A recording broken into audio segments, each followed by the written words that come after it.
yung kami ng mga taksis na siya na ang ginagamit ng ating pamahalaan. Ngayon ninanakaw lang. Tingnan ninyo ang flood control. Yan ang dahilan kung bakit lumubog ang mga sakahan namin. Dahil sa mga proyekto na hindi standard kundi substandard, ninanakaw pa ang mga bayan. Mga kapatid, kung tayo gusto natin ang pagbabago, magkakaisa tayo, magtulungan tayo, iaon natin ang Pilipinas sa pamamagitan ng batas natin, sa pamamagitan ng ating kasundaluhan at kapulisan. Kayo ay natahalay ng tama, kayo ay nagpapatupad ng batas. Tulungan ninyo sa bayan ng Pilipinas, tulungan ng Pilipinas upang makahawal sa kayaman dahil kayo ang sinasandalan ng sambayanan. At magandang hapon po, maraming salamat sa inyong lahat. Maraming salamat, Brother Musa Sulaiman, ang former representative ng Mindanao Bar Council. Maraming salamat po. Maraming salamat po. Ngayon naman, ito mga partner. Ngayon naman na, siyempre, panoorin natin at saksihan ang trahedya sa mga Dulutan, hatak na flood control project. panoorin po natin ito. Sana yung ano yung trabaho nyo, sinang namin kayo, hindi yung kung kayo yung lahat, tapos sabi ko yung nakapagdulutan. Pwede pinag-fair nila nila, bago nung silang lahat.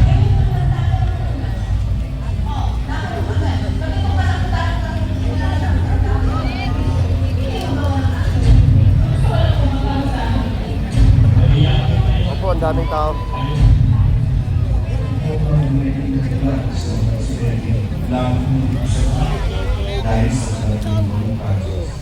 Maminis vlog, magandang hapon.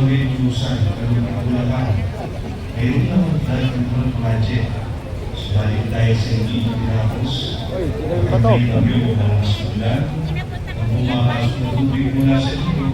Hindi nakakalabas. Ganda dumating general ba to? Nang hindi matapos-tapos naman. Mga pieces me, magandang hapon. Chacha, magandang hapon. Dahil sa investigation. Daming tao. Ang binubugbing ang fine ng 96.4 million pesos flood control project, sinasabi nila na sa ulat ng Legal Pasalubong. Beach noong mga February 2023 natapos. Hindi po rin ang labis na pinagdarang na ni Anita Manila. Kaya maraming po sa amin, yung ginawa nila na pagkurakot dyan sa mga pera niyan, pinagawa nila na hindi tama. Kaya kulang, hindi tama ang materialis. Saan po yung namin? Halos buong barangay, lubog sa baha. May ilang bahagi sa lugar na ang mga residente kinakailangan magbangka upang Maraming tao doon sa dulo. Dito, kabilaan. ang tubig Dulo. sa ilang na pagkakataon. Kahit na mga araw, umaabot sa bintana. At kapag maulan, lalo kapag may bagyo, halos bumubo ang unang palaman ng mga kamalayan. Hindi naman natin si Jester Simpson. Nagpagawa ng mga ayos at kulit ng bahay, pero hindi na mapakinabangan ang unang palapag-dulo. Pa-share po, pa-share ng ating Ang live. kulit ng ulo.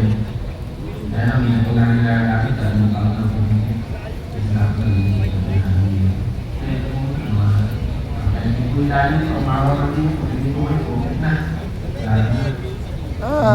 Si Jester, hindi lang para sa kalusugan ng kanyang pamilya, kundi maging para sa kanilang kalikasan.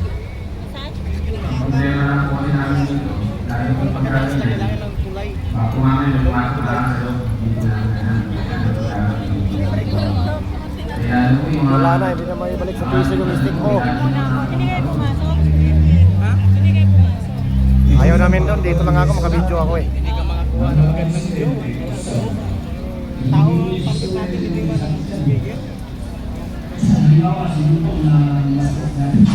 Ito mo, record ko sa salitan, cellphone, GoPro.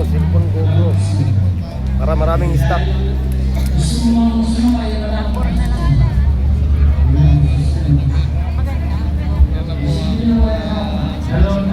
Maganda kasi 32,000.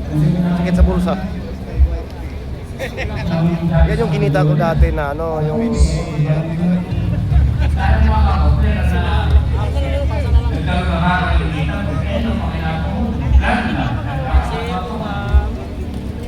nakahawak. Dalawa na hawak ko. Hindi, mamaya na ako. Isa pa, Lord. Lord, isa pa. Isa pa.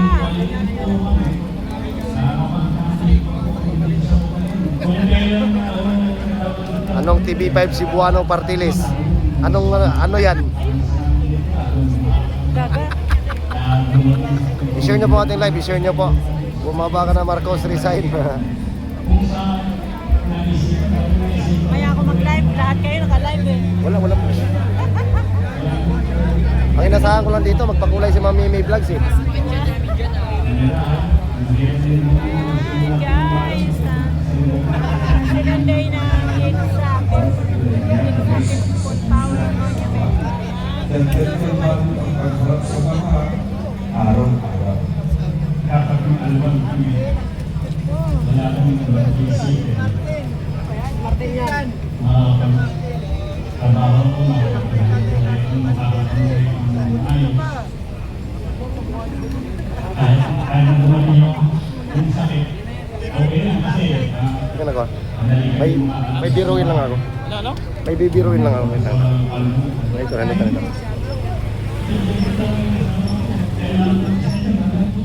Putangin ang kilalang personalidad, dumating oh. Ito, ang pugi oh. Dumating oh. Saka si John Vic ha? Oo. Sino yan? Martin. Martin o Pugi Martin. talaga yung kaibigan ko yun. Sino daw? Bakit mo si Marlene? Oo. Ang cute.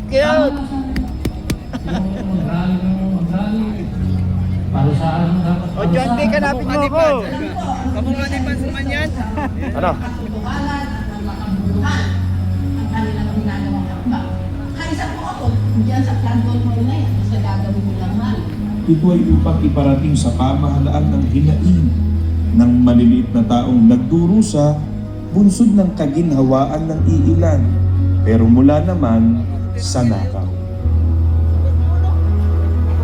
Ang gusto ko lang po maparusahan kayo. Yun, gusto ko po maparusahan kayo. Bigyang hustisya po yung mga tao, buong Pilipinas, buong mamamayan. Dahil sa mga ninakaw, maawa kayo sa mga mahihirap. Transparency, makita namin kung ano ang nangyayari sa investigasyon, malaman namin kung yung investigasyon nila, lokohan lang. Mararamdaman naman po namin yun eh. Kasi yung hirap namin dito, hindi naman nila mababayaran, hindi nila matutumbasan. Yung hirap namin dito, kailangan namin may managot, kailangan namin managot sila. Dito sa bagay na hindi sana namin dinaranas.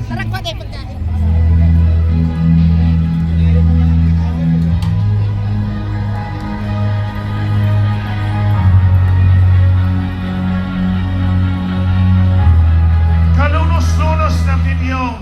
Kaya tayo nandito mga kaibigan dahil hindi na tama at huwag i-normalize ang ganitong pangyayari. Totoo naman. Tama ba mga kababayan?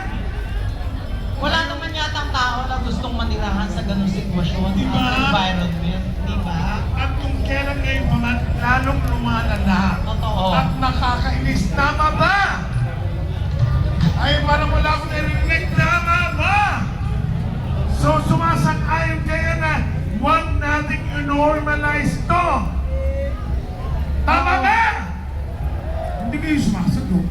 Tama daw. Alam mo kasi, syempre kunyari, yung porkit nakasalayan mo na yung mga ganyang bagay, titiisin mo na lang. Bakit ka naman magtitiis kung pwedeng hindi naman? Totoo, di ba? Kaya nga, tama nga na nandito tayo para makiisa. Para, naku, lumalabas talaga ang aking pagkano ngayon. Naiinis na rin ako.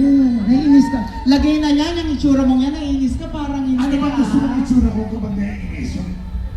Matatakot sila. Hindi dapat nakukulay verde Tingin mo na yan, nawala Ay, viewers parang ko. yung isa. Tingin mo na. Mas iPhone yan, Panas ha? Ha? Alam mo, eto tayo, pagka dinaanan kayo ng drone, kumay-kumay kayo dyan. Alam nyo, lahat ng nagiging ay itaas sa mga kamay! Iwag-iwag! At sumigaw tayo lahat ng Pilipino! Pilipino! Pilipinas! Mahal kong Pilipinas! Ang ganda ng background natin magkaisa. Ngayon, dumire-diretso tayo, People power partner. kasi to eh. Oo, di ba? Isa na namang speaker. Ang tatawagin natin, syempre, mula naman ito sa hakbang ng Maisug. Tawagin po natin si Kuya Benj! Hello! Magandang hapon! Mga minamahal kong kapwa Pilipino! Mahal ba natin ang Pilipinas? Browner! Mahal mo ba ang Pilipinas? General Martales! Mahal mo ba ang Pilipinas? Pres, kung mahal ninyo ang Pilipinas, sumama kayo, makiisa kayo sa kalawagan ng taong bayan. Pakinggan ninyo ang boses ng ordinaryong Pilipino na sumisigaw na tama na, wakasan na ang korupsyon na nangyayari sa ating bansa. Ang sabi nila, pag nagsigaw daw tayo ng Marcos resign, ikukulong tayo. Ang sagot ko, tayo ba ang nagnakaw? Sino ang dapat ikulong? Ang magnanakaw. Hindi tayo nag-destabilize ng bansa. Ang tunay na sumisira ng bansa natin ay walang iba kung hindi ang mga politikong magnanakaw. Na patuloy na pinoprotektahan ng mga nakaupo sa gobyerno. Tandaan po natin, ang ating panawagan ay wakasan. Standby mo dito para may aircon. Standby mo. At hindi tayo mapipigilan sumigaw ng Marcos resign! Marcos resign! Marcos resign! Sapagkat mula pa noong September 15 ay yan na po ang aming panawagan. Hanggang ngayon, hindi pa kami umuwi, magdadalawang buwan na. Hindi kami uuwi hanggat walang bumababa. Hindi kami uuwi hanggat walang nakukulong na politikong magnanakaw.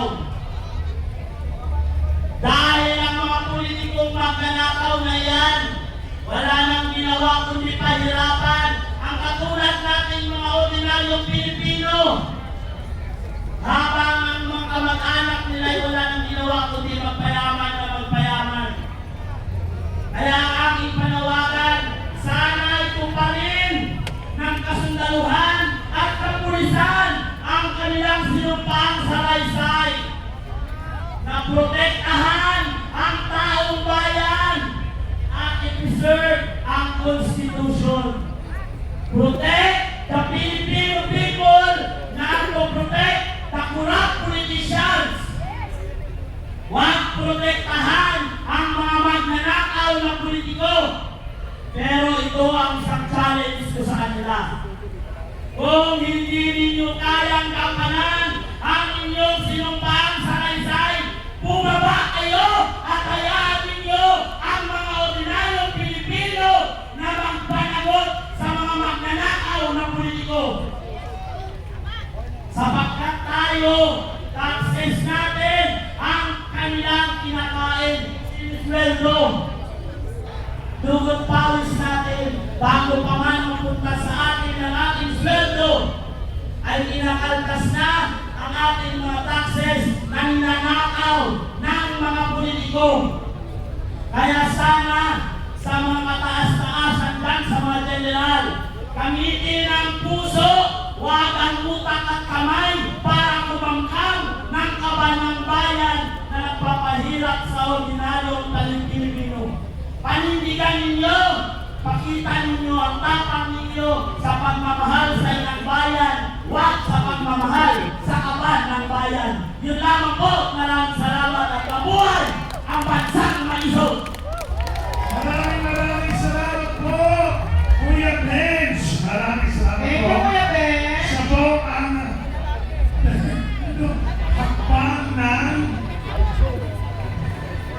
hakbang ng Maisog. Yeah, maraming salamat po. Ay ngayon, I'm sure kilala nyo ang next speaker natin. Oo, kasi ano ang tawag dito, hindi na siya bago sa akin eh. Tayo, kasi syempre, matagal na po namin siya nakilala, at nakilala po namin siya na mabalik na tao. Alam mo yun? Super bait talaga itong tatuhanin natin. Alam mo yun? Sana nakikinig ka, di ba? Yung mabait na tao. Pero alam mo, habang hindi siya nakatingin dito, ulitin natin, siya ay isa sa mga pinakamabait na taong nakilala natin. Matagal na natin nakilala to, napakabait na tao nito. Hanggang mamaya na, magkakasama tayo. Ang maganda ba yan, siya ay mapagbigay. Kaya huwag natin patagalan. Ladies and gentlemen, mula sa Anak Kalusugan Party List, ang former Congressman Sir Mike Defensor! Ay, ang dami mong tarangan, man! Kasi nga mabait nga, tapos mapagbigay pa. Napakabait tao. Magandang hapon po sa inyong lahat! Maraming salamat, Dax at Arnett, sa inyong pagpapakilala.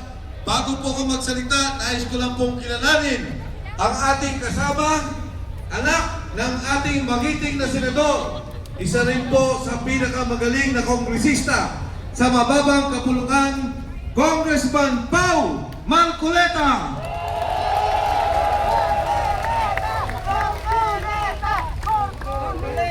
Alam nyo mga kasama, habang tayo po ay nandito sa EDSA, tayo rin ay kaisa sa ginagawang pagkilos ng ating mga kapatid sa Iglesia ni Cristo dyan po sa Luneta.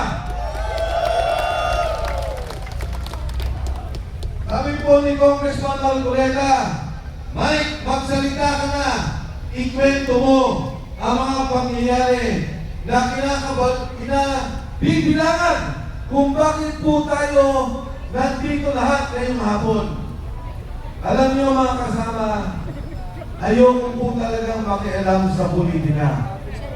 Ang kalokohanan, noong pong nakaraang halalan, ako po ay inibitahan.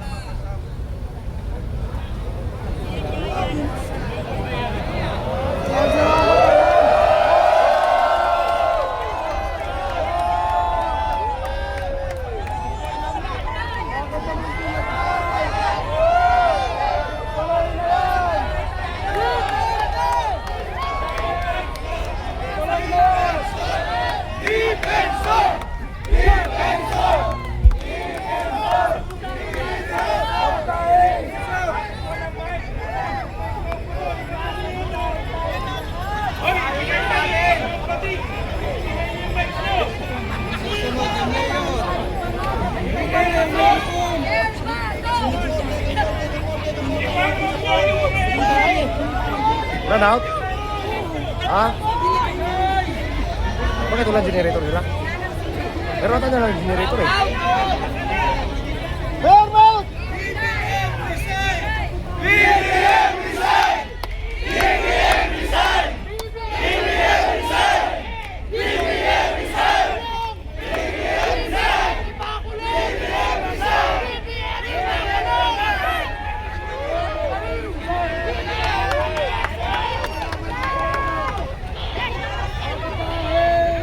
Pilipino for nothing! Hello, hello. Ayan na. Ito!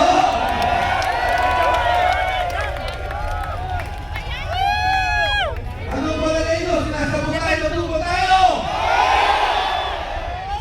Mga kasama, katulad ng aking binabanggit kanina, gusto ko po sanang lumayo muna sa politika.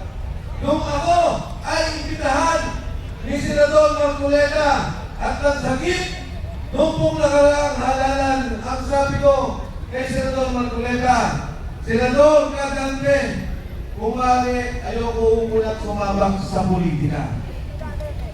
At umabot po sa punto na maraming nagiging panggugulo, debate at away sa politika, hindi po ako nakikialam. Hanggang sa lumapit si Sergeant Orly Gotesa.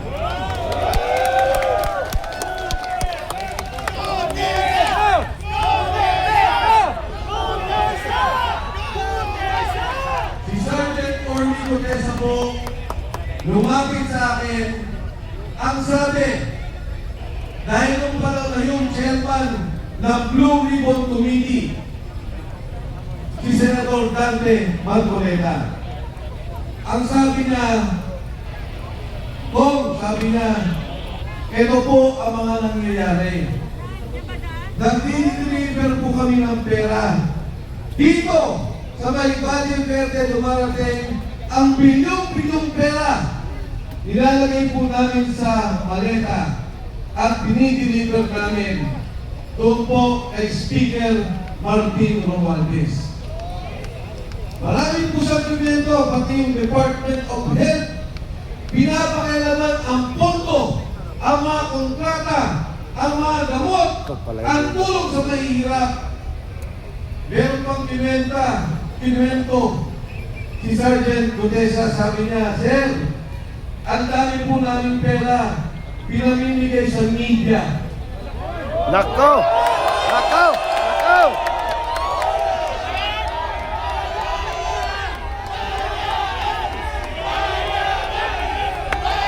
Ang sabi ko, Sergeant Gutesa, mas maganda na ikwento mo yan kay Senador Marcoleta. Mas maganda siya ang makadinig dahil siya naman ang taga-pamahala, ang pinuno ng Blue Ribbon Committee. Kaya po nakita kami.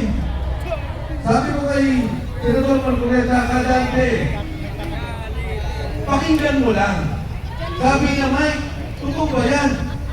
Yang bangkaw yan, kilala mo. Sabi ko, pakinggan mo. Dinggin mo kung sasabihin niya at magugulat ka. Nakita ko kami. Inuwento ni Sergeant Gutesa kung ano yung ginagawa nila na bigayan ng pera. Ang katunayan mo, ngayon ko lang nalaman na yung isang maleta pala kaya maglaman ng 48 million pesos. At yung pala pong 1 bilyong piso, ang kalagahang bigat ay 1 kilo. Hindi na mo sila nagbibilangan ng pera. Kinikilo ang pera para kailangan.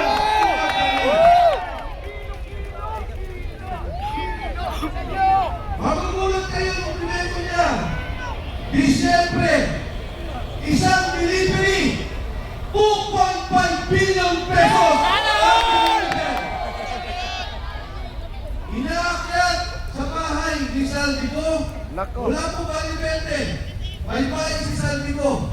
Doon po kinikilo pera, binibilang, ilalagay sa maleta. Dadalhin sa bahay ni Saldico. Yan po sa Shangri-La Horizon sa PGC. Inaakyat lahat ng maleta at pinababa ulit. Hindi ko po maintindihan, tinanong ko, Sarge, bakit inaakyat pa yung maleta ang bibigan? Pagkatapos ibababa ulit. Sabi ka, Sir, hindi ko rin po alam. Pero ganun po ang aming ginagawa. Ngayon ko lang napagtuntun. Ngayon pala mga maleta, kinukulang ng litrato para malaman ang delivery kay Speaker Martin Romualdez. Ngayon po, nung una, si Sergeant Gutesa sabi niya, hindi ko kailangan ng protective custody o proteksyon ng Senado. Sabi niya, huwag ko na rin po isama sa Witness Protection Program. Kasama siya sa mga kasama niyang Marines. Noong una, hindi po kami nakapag-usap ng direkta. May nagsasabi lang po kung ano ang kanyang mensahe. Ngayon, ang huling mensahe nung nakaraang 2 linggo, hindi na po siya pinoproteksyonan. Siya po ay kinukulong na, illegally detained ng kanyang mga kasama ng MC2 ng Philippine Marines. Yun lang! Woo! Paano na? Paano na? Alam niyo po, ang kinakaawa ko, naintindihan ko, si Sergeant Gutesa, na papirman po nila ng affidavit. umatras na, iniba na ang kwento. Ang sabi niya, si Defensor at si Marcoleta ay babayaran daw siya sa kanyang sasabihin. Yun na, yun. Binidyo si Sergeant Codesa. Pero hindi po ako ganit. Kahit na baguhin niya ang kwento, naiintindihan ko. Dahil pag ang pamilya mo, ang asawa mo, ang mga anak mo, ang tinakot, naiintindihan ko, Sergeant Codesa, huwag kang mag-alala, naiintindihan ka ng sambayan ng Pilipino.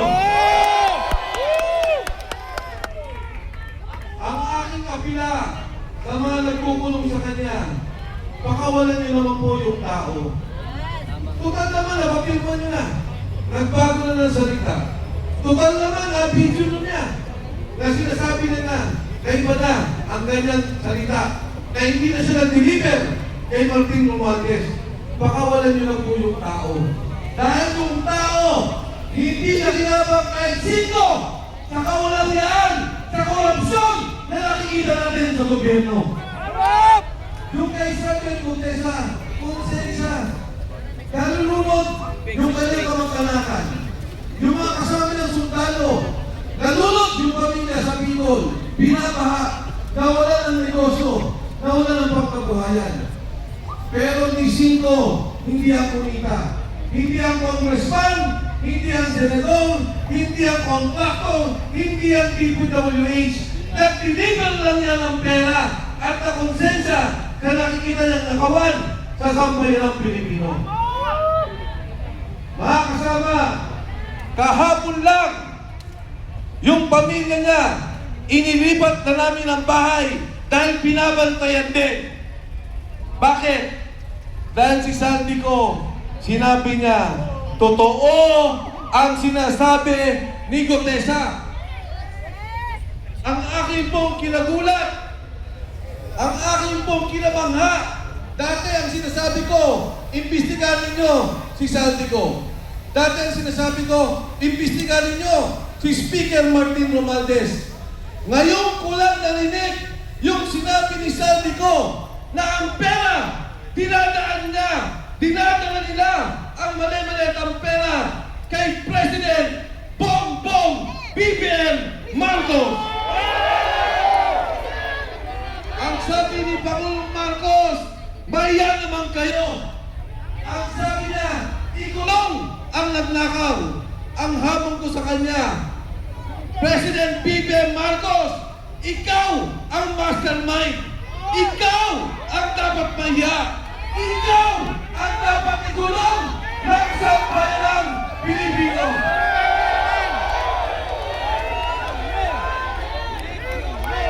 Ngayon, sasabihin nila, ang sabi po nila, Sandy ko, umuwi ka, harapin mo ang kaso. Ngayon, ang sabi nila, may kaso na si Sandy ko. Nung araw, ang sabi nila, wala silang kaso kay Sandy ko. Nung sila na ang tinulo, Speaker Martin Romualdez, President Bongbong Marcos, biglang nagkakaso, biglang papauwiin dito. Para ano? Patahimikin? Para ano? Pabalik na rin? Para ano? Patayin at pawala na ang tulay na mastermind, ang tulay na nagbebenepisyo sa korupsyon, pondo ng sambayan ng Pilipino. Yan pong pondong yan, pera nyo, binabayaran natin lahat yan. Buwis yan ng taong bayan. Tapos ganyan lang ang mangyayari. Paano ang edukasyon? Yung PhilHealth, kinunan nila yung pondo. Paano ang mga na-hospital? Hirap na ang mga Pilipino. Pero ngayon narinig natin, bilyon-bilyon ang nawawalang pondo.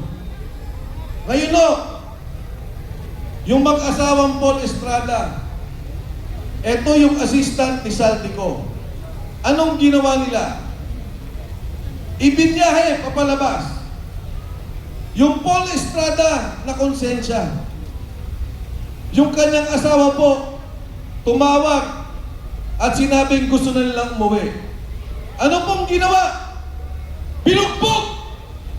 Pagkatapos, inilipad sa Chile. Pero may maganda po akong balita sa inyo.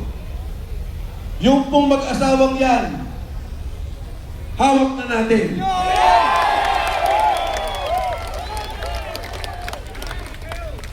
Si Paul Estrada po, kailangan natin protektuhan.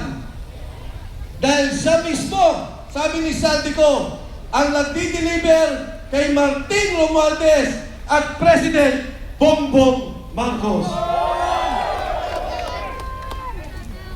Mga kasama, yung ating pong pagkakaisa ngayong hapon, nung una, ayokong manawagan na mag-resign si Bongbong Marcos. Ayoko pong manawagan dun sa sarabing sinasabi nila na magnanakaw at dapat ikulong si Bongbong Marcos.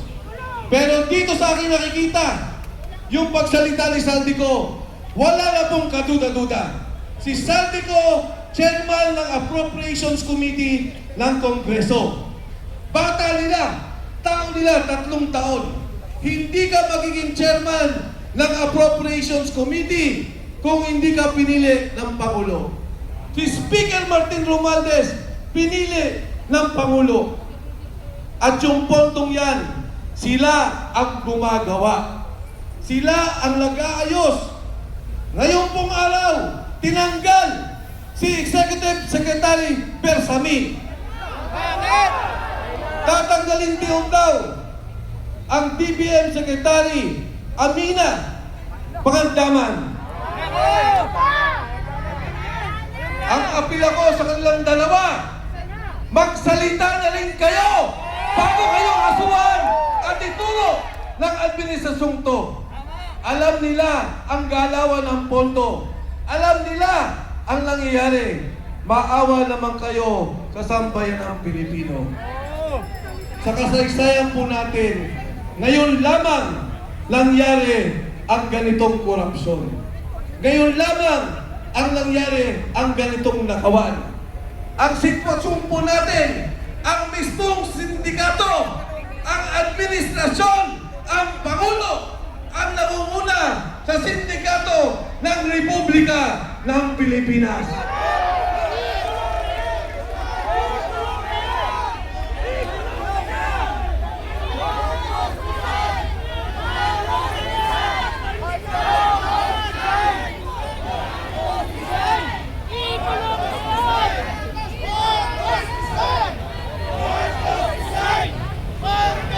Mga kasama, ito hong 3 araw natin, kailangan may mangyari.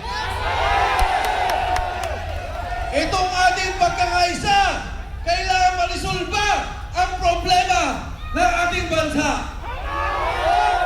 Itong 3 araw na to, kailangan mabuwag ang sindikato ng gobyerno ng administrasyon ni Bongbong Marcos. Payag ba kayo? Naniniwala ba kayo na dapat mag-resign si BBM? Hindi ko kayo narinig! Kulong na yan!